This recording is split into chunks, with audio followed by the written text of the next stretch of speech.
മനസ്സിലായില്ല? ബോധമില്ലാത്ത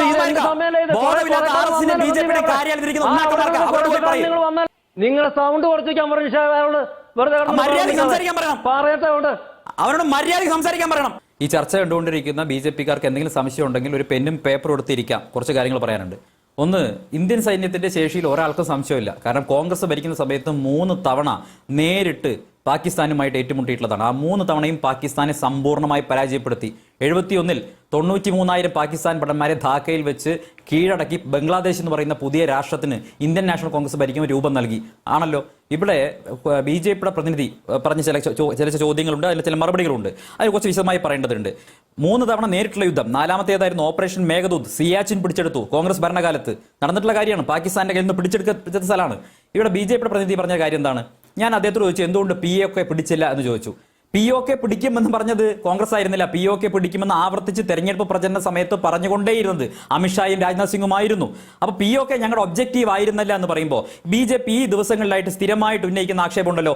71-ൽ വിജയിച്ചതിന് ശേഷവും സിംല കരാറിന്റെ സമയത്ത് POK പിടിക്കാൻ വേണ്ടി ശ്രമിച്ചില്ല, അല്ലെങ്കിൽ ആ യുദ്ധം POK കൂടി പിടിച്ച് അവസാനിപ്പിക്കണമായിരുന്നു എന്ന് ചിലർ പറയുന്നുണ്ടല്ലോ. അപ്പോൾ ആ യുദ്ധത്തിന് 71-ലെ നമ്മുടെ യുദ്ധത്തിന്റെ ഒബ്ജക്റ്റീവ് എന്ന് പറയുന്നത് POK പിടിക്കലായിരുന്നു. അതല്ലെങ്കിൽ അതിന് മുൻപ് 65-ലെ യുദ്ധത്തിന്റെ ഒബ്ജക്റ്റീവ് POK പിടിക്കലായിരുന്നോ? അതിനുമുമ്പ് ഏതെങ്കിലും തരത്തിൽ POK പിടിക്കൽ ഒബ്ജക്റ്റീവായിട്ട് ഏതെങ്കിലും യുദ്ധം ഇന്ത്യ നടത്തിയിട്ടുണ്ടോ? അങ്ങനെ ഒരു യുദ്ധം നടത്തിയിട്ടില്ല. അപ്പോൾ ഒബ്ജക്റ്റീവ് അതായിരുന്നില്ല എന്ന് പറയുമ്പോൾ ആ ഒരു പാരാമീറ്റർ, ആ ഒരു മാനദണ്ഡം എല്ലാ യുദ്ധങ്ങൾക്കും നിങ്ങൾ മാനദണ്ഡമാക്കണം. അത് വെച്ച് നിങ്ങൾ കോൺഗ്രസിനെ അബ്യൂസ് ചെയ്യാൻ നിൽക്കരുത്. നിങ്ങൾ നിരന്തരമുള്ള ആർഗ്യുമെന്റ് അതാണ്. 1. 2, ഇപ്പൊ എന്താ വലിയ കാര്യത്തിൽ പറയുന്നത്? മസൂദ് അസറിന്റെ ജെയ്ഷെ മുഹമ്മദിന്റെ ഓഫീസ് തകർത്തു എന്ന് പറയുന്നു. ഇന്ത്യൻ സൈന്യത്തിന്റെ ശേഷിയിൽ ആർക്കും സംശയമില്ല. ഇവിടെ കറാച്ചി പോർട്ട് നേരത്തെ ഇന്ത്യൻ നേവി തകർത്തിട്ടുണ്ട്. പാകിസ്ഥാന്റെ എല്ലാ നഗരങ്ങളും ഇന്ത്യ ബോംബ് ചെയ്തിട്ടുണ്ട്. അതൊക്കെ ഇന്ത്യൻ സൈന്യം എല്ലാ കാലത്തും ചെയ്തിട്ടുള്ള കാര്യമാണ്. മോദി ഭരിക്കുമ്പോൾ മാത്രം ചെയ്തിട്ടുള്ള കാര്യമല്ല. ഈ തീവ്രവാദം എന്ന് പറയുന്നത് 2004 മുതൽ 2014 വരെ മാത്രം ഉണ്ടായിട്ടുള്ള ഫിനോമിന ഒന്നുമല്ല. അതിന് മുൻപുണ്ട്. ഞാൻ ചരിത്രത്തിലേക്ക് വരാം. ഇവിടെ പറഞ്ഞ എന്താ അദ്ദേഹം പറഞ്ഞത്? മസൂദ് അസറിന്റെ ആസ്ഥാനം തകർത്തു. ഈ മസൂദ് അസറിന് എങ്ങനെയാ ആസ്ഥാനം ഉണ്ടായത്? അത് BJP-കാരെ മനസ്സിലാക്കണ്ടേ? ഈ മസൂദ് അസറിനെ കോൺഗ്രസ് പിടിച്ച് ജയിലിട്ടിരിക്കുകയായിരുന്നില്ലേ? ആ മസൂദ് അസറിനെ ഇന്ത്യൻ എയർലൈൻസിന്റെ വിമാനം വാജ്പേയി സർക്കാർ ഭരിക്കുന്ന കാലത്ത് കാന്തഹാറിലേക്ക് തട്ടിക്കൊണ്ടുപോയപ്പോൾ മസൂദ് അസറിനെ ഇവിടുന്ന് വിമാനത്തിൽ കയറ്റി അന്നത്തെ വിദേശകാര്യമന്ത്രി ജസ്വന്ത് സിംഗ് പട്ടും വളയുമായിട്ട് കൊണ്ടുപോയി കൈ കൊടുത്ത് ഷെയ്ക്ക് ഹാൻഡ് കൊടുത്ത് താലിബാൻകാരെ കയ്യിൽ കൊടുത്ത് യാത്ര അയച്ചത് ലോകം മുഴുവൻ കണ്ടതല്ലേ? അങ്ങനെ പോയ മസൂദ് അസറല്ലേ ജെയ്ഷെ മുഹമ്മദ് ഉണ്ടാക്കിയത്? ആ ജെയ്ഷെ മുഹമ്മദ് അല്ലേ പിന്നീട് ഈ രാജ്യത്ത് നടന്ന തീവ്രവാദി ആക്രമണങ്ങളെ മുഴുവൻ പിന്നിൽ പ്രവർത്തിച്ചത്? അപ്പൊ ഇതിന്റെ മുഴുവൻ ഉത്തരവാദിത്തം ആർക്കാ? അപ്പൊ നിങ്ങൾക്ക് തോന്നും മസൂദ് അസറിനെ മോചിപ്പിച്ച് മാത്രമാണ് BJP ചെയ്തതെന്ന്. അല്ല, അത് 99-ൽ, അതിനും 10 വർഷം മുമ്പ് 89-ൽ BJP പിന്തുണയോടുകൂടി VP സിംഗ് ഭരിക്കുന്ന കാലത്ത് മുഫ്തി മുഹമ്മദ് സെയ്ദിന്റെ മകളെ, 1 മിനിറ്റ് ഞാൻ പൂർത്തിയാക്കട്ടെ, എന്നെ പൂർത്തിയാക്കാൻ അനുവദിക്കുക. BJP-കാർ അങ്ങനെ പറഞ്ഞു പോയാൽ ശരിയാവില്ലല്ലോ. 89-ൽ BJP പിന്തുണയോട് കൂടിയിട്ട് VP സിംഗ് ഭരിക്കുന്ന സമയത്ത് മുഫ്തി മുഹമ്മദ് സെയ്ദിന്റെ മകളെ തട്ടിക്കൊണ്ടുപോയി എത്ര തീവ്രവാദികളെ മോചിപ്പിച്ചു? അന്ന് BJP കേന്ദ്രത്തിൽ പിന്തുണയ്ക്കുന്നുണ്ടല്ലോ. നിങ്ങൾ എന്തേ പിന്തുണ പിൻവലിച്ചില്ല? അപ്പോൾ കാശ്മീരിലെ തീവ്രവാദികളെ മോചിപ്പിച്ച് മുഴുവൻ BJP കേന്ദ്രം ഭരിക്കുമ്പോഴാണ്. 89-ൽ നിങ്ങൾ പിന്തുണയോട് കേന്ദ്രം ഭരിക്കുമ്പോഴാണ് കാശ്മീരിൽ നിന്ന് പണ്ഡിറ്റുകൾ കൂട്ടക്കൊല ചെയ്യപ്പെടുന്നത്. കാശ്മീരിലെ ലക്ഷക്കണക്കിന് ഹിന്ദുക്കൾ പാലായനം ചെയ്യപ്പെടേണ്ടി വരുന്നത് BJP പിന്തുണയോടുകൂടി കേന്ദ്രം ഭരിക്കുന്ന കാലത്താണ്, കോൺഗ്രസ് ഭരിക്കുന്ന കാലത്തല്ല.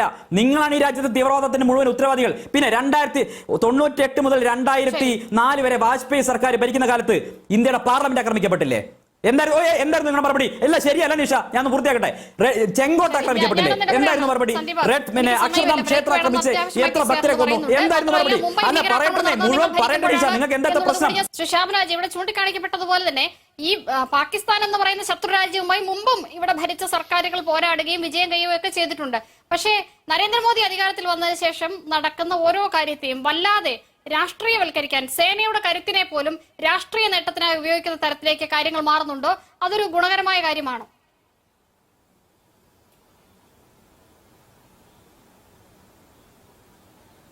നിഷ, അതിലോട്ട് ഞാൻ വരാം. അതിനു മുമ്പ് എനിക്ക് കുറച്ചു മുമ്പ് കോൺഗ്രസിന്റെ പ്രതിനിധി പറഞ്ഞ കുറച്ച് കാര്യങ്ങൾക്ക് എനിക്ക് ഉത്തരം കൊടുക്കണം. 71-ലെ ബംഗ്ലാദേശ് വിമോചനവുമായിട്ട് ബന്ധപ്പെട്ട് നടന്നുള്ള ഒരു ഫുൾ ഫ്ലഡ്ജ് യുദ്ധമായിരുന്നു എന്നും നിലവിൽ നടന്നത് ഓപ്പറേഷൻ സിന്ദൂർ എന്ന് പറയുന്നത് ഒരു തീവ്രവാദ വിരുദ്ധ പ്രത്യാക്രമണമായിരുന്നു എന്നും മനസ്സിലാക്കാൻ വേണ്ടിയിട്ടുള്ള ഒരു ബോധം കോൺഗ്രസിന്റെ പ്രതിനിധിക്ക് ഉണ്ടാവുന്നതല്ലാണ്. നമുക്ക് രണ്ട് കാര്യങ്ങളാണ്. ഇനി BJP ഏത് കാലത്താണ് POK-യുമായിട്ട് ബന്ധപ്പെട്ടുള്ള ഞങ്ങളുടെ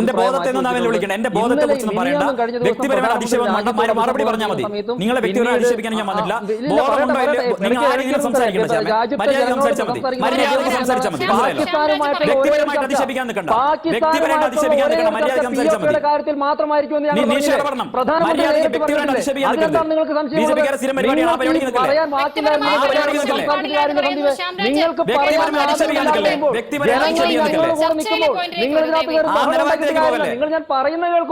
നിങ്ങൾ ഞാൻ പറയുന്ന കേൾക്കൂ. നിങ്ങൾക്ക് പറയാനൊന്നും ഇല്ലെന്നാണ് ബഹളം വയ്ക്കുന്നത്. ഞാൻ പറയുന്നത് എന്ത് വ്യക്തിപരമായിട്ട്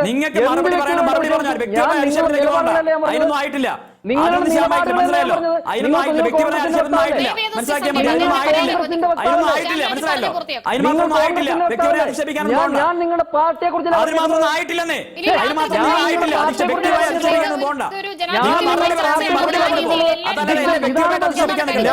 പാർട്ടിയെ കുറിച്ച് നിഷേധം നടക്കില്ല. നിഷേധം നടക്കില്ല. എനിക്ക് പറയാൻ വേണ്ടിയിട്ടുള്ള അവസരം ഒന്നും ഞാൻ പറഞ്ഞിട്ടുള്ളത് ഞാൻ കോൺഗ്രസിനാണ് പറഞ്ഞിട്ടുള്ളത്. കോൺഗ്രസിന്റെ വക്താവാണ് ഞാൻ പറഞ്ഞിട്ടുള്ളത്. കോൺഗ്രസിന്റെ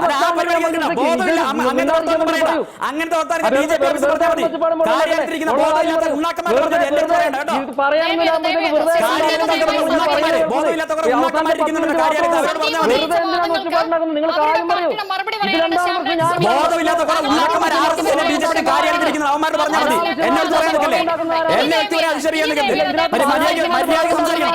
കോൺഗ്രസിനെ പറയുമ്പോൾ കോൺഗ്രസിന്റെ വക്താരം കോൺഗ്രസിനെ പറയുന്നത് ആദ്യമായിട്ടാണ് പറയുന്നത്. പറയുന്നത് ഒരു ചർച്ചയിൽ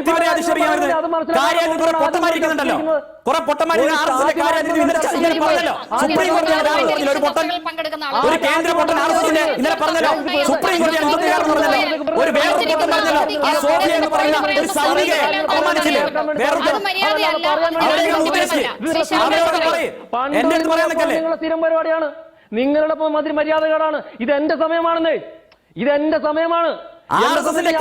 പൊട്ടന്മാരോട് പോയി പറയേ സുപ്രീം കോടതി കാരണം പറഞ്ഞല്ലോ ഒരുത്തൻ ഒരു കേന്ദ്രത്തിലെത്തൻ അവനോട് പറയേ. മനസ്സിലായില്ല? ബോധമില്ലാത്ത ബിജെപിയുടെ കാര്യാലയത്തിരിക്കുന്ന അവരോട് പോയി പറയേ. അവരോട് പോയി പറയേ. അവരോട് പോയി പറയും. മനസ്സിലായോ?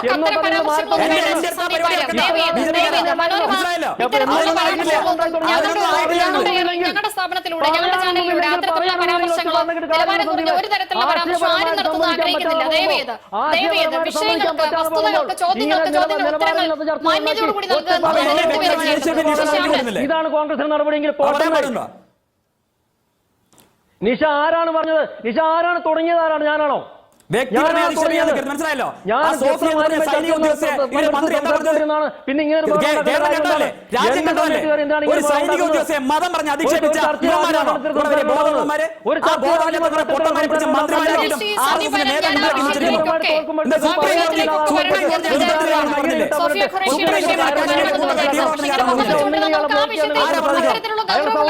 ചർച്ച ചെയ്യാൻ കഴിയില്ല. നിങ്ങളെ സൗണ്ട് കുറച്ച് വയ്ക്കാൻ പറഞ്ഞു. മര്യാദ സംസാരിക്കാൻ പറയണം. പറയത്തുണ്ട്. അവരോട് മര്യാദ സംസാരിക്കാൻ പറയണം. വ്യക്തിപരമായി അധിക്ഷേപിക്കാൻ നിൽക്കരുത്. മര്യാദ സംസാരിക്കാൻ പറയണം.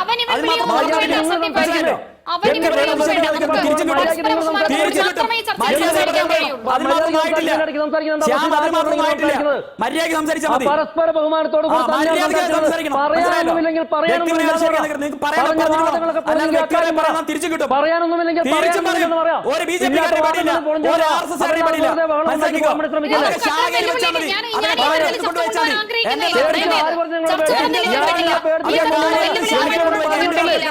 നിങ്ങൾ തമ്മിൽ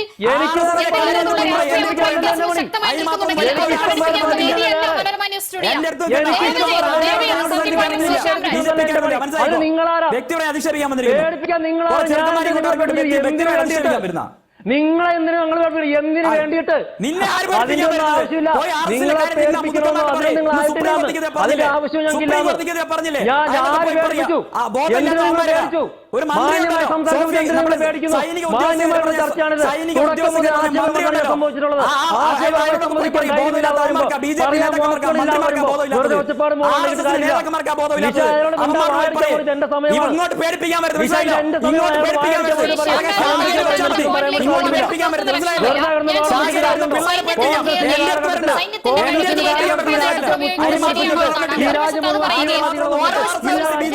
ഉദ്യോഗസ്ഥയെ അവരുടെ മതം അപമാനിക്കുകയും ചെയ്യുന്ന ബിജെപിയുടെ രീതി ശരിയാണോ എന്നാണ് ശ്രീ ശ്യാംരാജ് താങ്കൾക്ക് മറുപടി പറയാം. സിദ്ധരാമയ്ക്ക് വേറെ നിലപാട്, ഈ പറയുന്ന വക്താവിന് വേറെ നിലപാട്, പിന്നെ എന്ത് പറയാനാണ്?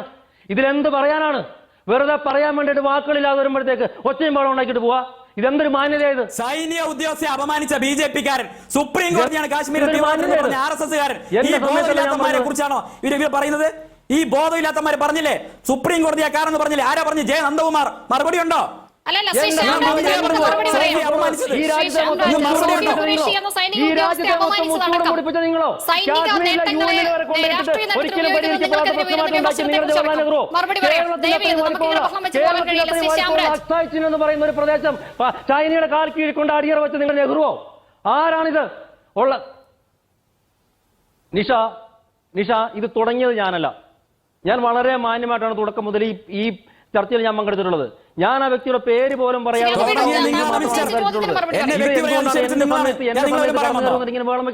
പേര് പറയാൻ വന്നോ?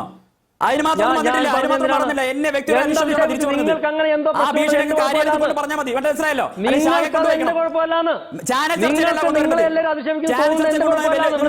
വലിക്കോ നിങ്ങൾക്ക് സ്വയം ഇൻഫീരിയോറിറ്റി കോംപ്ലക്സിനെ കുറിച്ചാണ് എനിക്കറിയില്ലത്. എന്ത് സന്ദീപ് സോഷ്യൽ മീഡിയയിൽ ഇടാൻ വേണ്ടി രണ്ട് കൈയടി കിട്ടാൻ വേണ്ടി എന്ത് പറഞ്ഞു എന്നാ പറയുന്നത്? സോഷ്യൽ മീഡിയയിൽ